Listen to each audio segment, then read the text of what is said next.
Thank you so much, Bhumi, for joining us and congratulations. Tell us about the new role that you will play as the first national advocate for sustainable development goals by UNDP, and what does the role entail? Thank you so much, Ambika. Thank you for having this conversation with me.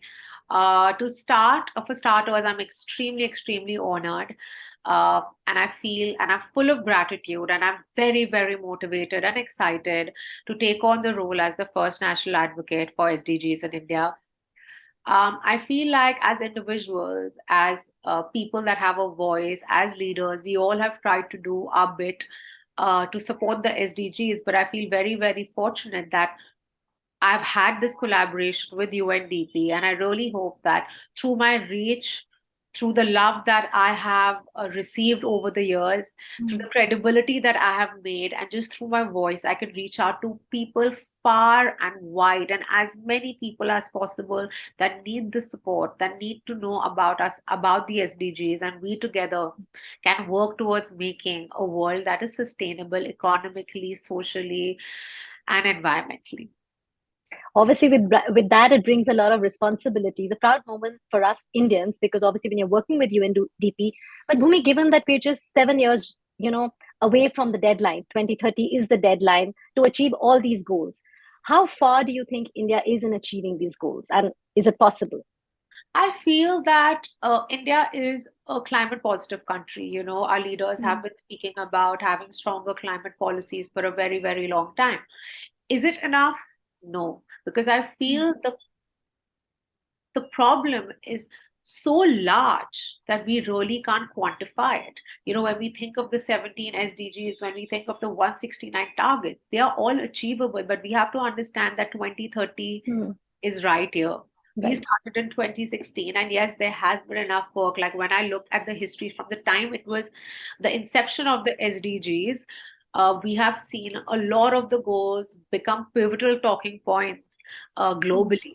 You know, we have seen individuals, we have seen a change in economic policies and reforms.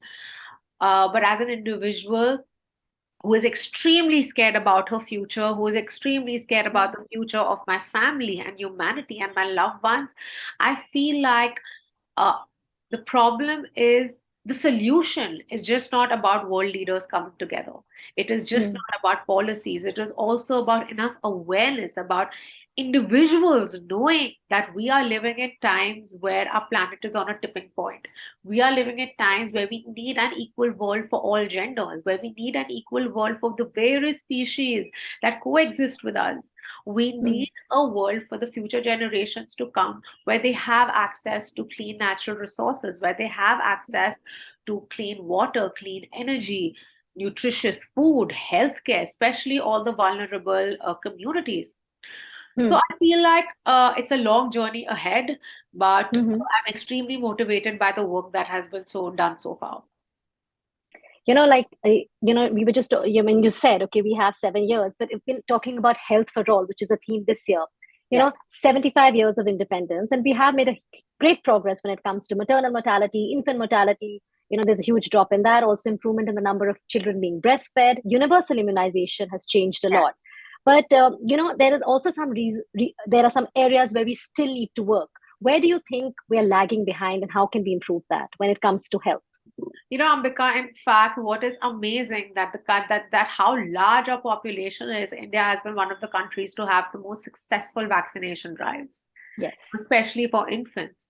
Um, I feel like our medical sector is really celebrated globally. You know, when you think of India, you think of how strong our doctors are, how strong our Mm. medical sectors are. But is it still reaching the communities that it is supposed to reach?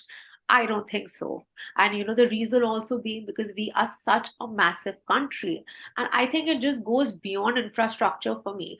I have literally seen healthcare stigmatized to such a great level, especially when it comes to marginalized genders and marginalized communities, you know, children and women. You know, just if you just think of like basic hygiene health when it comes to period health, or when it comes to impregnated women, when it comes to women's health, I feel like there's just such a bias, which is Mm. so heartbreaking, because you always feel that the male member of the family deserves the access to healthcare, which in many communities is limited, than the female member. For me, what I personally also want to do is create an equality in our healthcare system where that is concerned. Yeah. We definitely need a lot more uh, organizations, a lot more institutions. We need to make sure that within, also as individuals, we need to understand that how do we within our ecosystem strengthen healthcare. For example, it can be people that work for you. It can be people that Mm. you work with that might not have access to the kind of healthcare that you have. And if you're somebody with enough resources, go take that extra step and make sure that they understand that basic healthcare is your right, and if you don't have access to it, I can help you get it. That's how Yeah. you bring about a change. It is just not about what your leaders or what the authorities do. They definitely need to do enough, and we can see that that's happening, but it's also about on an individual. I mean, what I strongly believe is that you just can't sit back and question things. If you're Mm. questioning power, then you also have to make sure that you contribute to it. Yeah. So it's a collective responsibility. It's not just awareness, first it's acceptance, and then it's also doing your bit. Absolutely. Thank you for putting that so well. Thanks so much, Bhumi. It's always a pleasure to speak. Thank you, Amrika. Thank you so much.